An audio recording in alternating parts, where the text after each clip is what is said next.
잠시만요.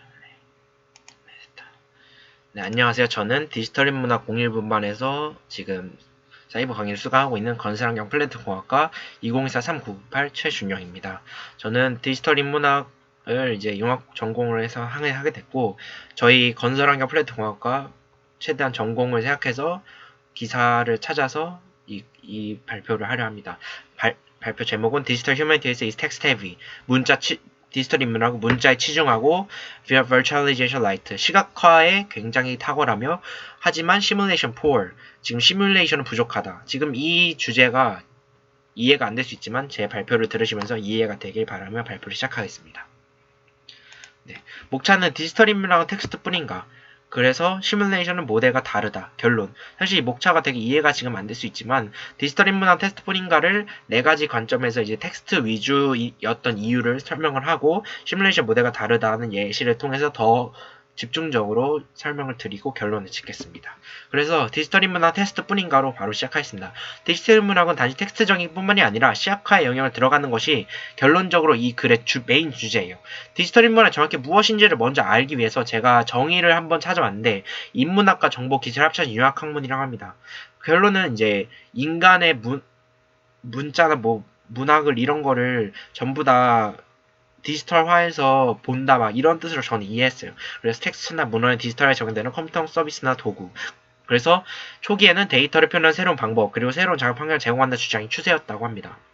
그래서 이 글의 논지는 시각화니까 가상현실과 인문학과 이제 교차를 시켜서 네 가지 관점에서 시각화가 더 중점이 아니었던 이유를 먼저 설명을 해요. 그래서 먼저 첫 번째 이유는 서면 언어 이미지.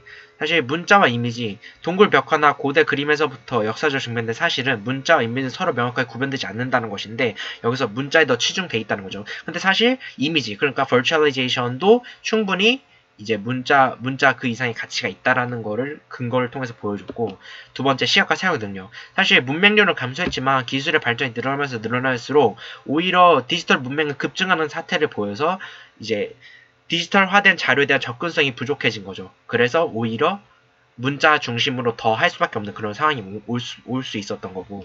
그리고 인문학의 일부분은 이미 시각화이다. 사실 여기서부터는 이제 글이 막 왔다 갔다 거려. 제가 읽었을 때 좀 복잡했는데 결론은 시각화가 중요하다는 것을 인문학에서 시각화가 중요하다는 것을 얘기하고 싶었던 것 같아요. 그래서 세 번째 이유는 책의 표지를 쓸 때 이미 민주적으로 독자들을 투표를 통해서 정할 정도로 이 보여진 이미지, 그러니까 virtualization이 중요하다는 요소라고 설명을 하고, 그리고 네 번째 학문적 논거로서 예를 들어 지금 밀레 만종이라는 그림이 있는데 이걸 그냥 수학을 위해서 기도하는 이미지로서 보통은 해석을 하지만 이 그림 하나만으로 단순히 그 의견이 아니라 뭐 죽은 아이를 위해서 기도한다 막 이런 식의 막 의견들이 되게 많이 있잖아요. 그래서 단순히 이게 글로 적혀 있었으면 이렇게 안 됐을 텐데 이게 이미지로만 있으니까 virtualization이 돼 있으니까 연구 도구로서 논의를 할 수 있다는 거죠. 네, 그래서 더 구체적인 사항을 설명하기 위해서 그리고 제 전공과도 이제 겹치는 부분인 시뮬레이션과 모델과 다르다는 예시를 통해서 정리를 하려고 해요. 이건 마치 AI와 마네킹이 다르듯이라는 예시를 통해서 더 깊게 설명을 드리려 하는데 모델과 모델, 즉 마네킹은 시스템 현재 상태를 나타내거나 설명만 합니다. 그러니까 그 상태 그 자체만을 보여줄 수 있는 거죠. 근데 시뮬레이션 AI는 상상할 수 없던 새로운 잠재적 상태와 시스템의 가능성을 보여줄 수 있다는 거예요. 예를 들어 이제 가상 유산이라는 게 있어요. Virtual Heritage라고 컴퓨터 기술을 통해 역사적 인문학적으로 의미가 있는 사물들을 시각적 정보로 표현하는 것인데요. 예를 들어 창덕궁이 있으면 창덕궁에서 느껴지는 중요성과 의미를 대중들에게 전하는 것이 중요하다는 말이에요. 예를 들어 그냥 창덕궁이 언제 만들어졌고 누가 만들었는가 중요한 게 아니라 창덕궁을 보고 웅장하다. 이 시대에는 이런 기품을 썼구나. 이게 느껴지도록 하는 게 이제 VR로 만든 가상유산의 목적이라는 거죠. 네. 그래서 시뮬레이션과 모델이 다르다. 마지막으로 이제 더 깊게 들어가면 정보 전달을 넘어서 사용자용까지 한다는 거예요. 예를 들어 게임, 여러분 게임 많이 해요. 게임 자체는 시스템은 정해져 있는데 사람들이 게임 플레이하는 규칙은 소프트웨어 알고리즘이 아니라 상호작용의 결과물이에요.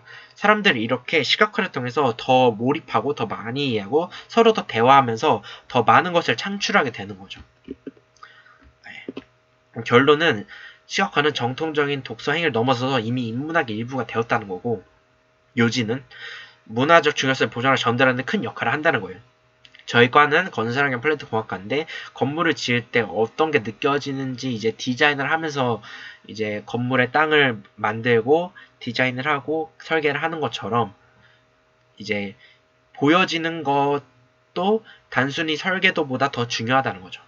문학은 있지만 예술이 없는 세상은 지적으로 빈곤하듯 시각화를 이용해서 비판적 사고의 문해력의 증가를 토대로 디지털 인문학 독자와 논문에서 이게 더욱 두드러지면은 이제 좀 더 발전할 수 있다. 디지털 인문학이 좀 더 발전할 수 있다. 그런 것을 뜻하려고 이 기사를 쓴 것 같습니다. 저는 그렇게 이제 느꼈고요. 그래서 결론은 다시 제목을 보면은 바로 이해가 돼요. Digital Humanities is text heavy. 문자에 치중하고. 그러니까 디지털 문의 결론은 무엇이냐라는 얘기를 많이 했는데 결론은 text heavy. 지금 문자에 치중하지만 Virtualization Lite 시각화에 굉장히 출중한 미래 지향력을 가지고 있고 시뮬레이션이 부족하다. 즉 Virtualization이 지금 부족하다. 그러니까 이거를 더 발전을 시켜 나가자라는 취지의 논문 기사였습니다. 네, 여기까지 최준영이었습니다. 감사합니다.